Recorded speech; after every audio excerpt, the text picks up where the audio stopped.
ආයිබෝන් හිතවත් නරඹන්නේනි. ඔබ මේ දකින සුන්දර අලංකාරවතු චෛත්‍ය පිහිටා තිබෙන්නේ බණ්ඩාරුල සිට ඇටම්පිටිය ප්‍රධාන බස් මාර්ගයේ අමුණුදුව පසු කර අයිස්ලැබ් කියන තේවත්ත මායිම්ම. එම තේවත්ත අසලින් දිවෙන පල්ලෙවල කියන ගමට යන පොදු පාර ඔස්සේ ඉතාමත් කෙටි දුරක් යන විට දකුණු පැත්තේ පිහිටා තිබෙනවා.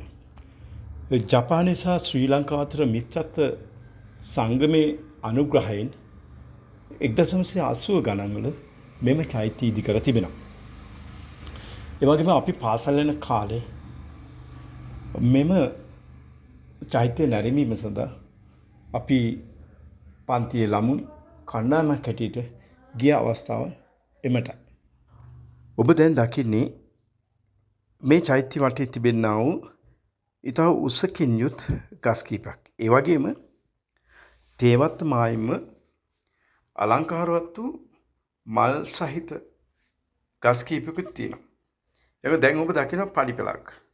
මෙම පඩිපෙළ භාවිතා කරේ මෙම චෛත්‍ය නැරඹීම සඳහා කෙටි මාර්ගයක් හැටියට සාමාන්‍ය මාසයකට සැරයක් වගේ අපිට ලද විවේකය අනුව අපි කණ්ඩායමක් හැටියට ඇවිල්ලා චෛත්‍ය නනවලා මේ පඩිපෙළේ වාඩි වෙලා ගොඩාක් දේවල් කතා බහ කරලා අපි සතුටින් යනවා. ඔබ දකින ඝණ්ඨාරය මෑතදී ඉදි කරන ලද්දක්. ඒ වැඩ සිටින මෙහෙණි වහන්සේ කියා සිටියා. ඒ වගේම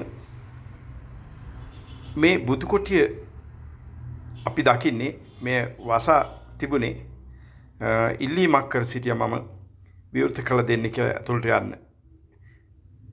මෙහෙණින් වහන්සේ ඊටමත් කාලික ඒ අවස්ථාව ලබා දුන්නා. ඔබ දකිනවා මේ ඇතුළේ තියෙන ජපානයට සම්බන්ධ පිළිම වහන්සේලා ඒ වගේම විසිතුරු අලංකරණයක් මෙහි ආරම්භ කළ ලද ඒ වැඩ සිටි මූලික වුණ කර ස්වාමීන් වහන්සේගේ පින්තූර කීපයක් තියෙනවා. උන්වහන්සේ දැනට මේ ස්ථානයේ නැහැ. ඉඳහිටලා ඇවිත් යනවලු නතරලා ඉන්න වෙනත් ස්ථානයක.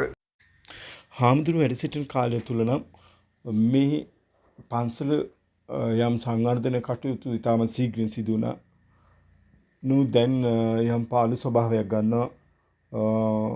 බුදු කුටිය තුල සහ අවට ගත්තත් සංවර්ධන කටයුතු අඩාල වී තිබෙන ආකාරය දක්වන්න ලැබෙනවා. මේ තියෙන්නේ සීනි බෝල වගේක්. අපි මේ බුදු කුටිය ඇතුළට ඇවිත් වැඳ නමස්කාර කර යනකොට අපිට තියෙන සීනි බෝල වගේක්. ඉතින් අපි ආසාවෙන් සීනි බෝල අරගෙන කකා යනවා. මේක හරි රසවත් සීනි බෝල වගේක්.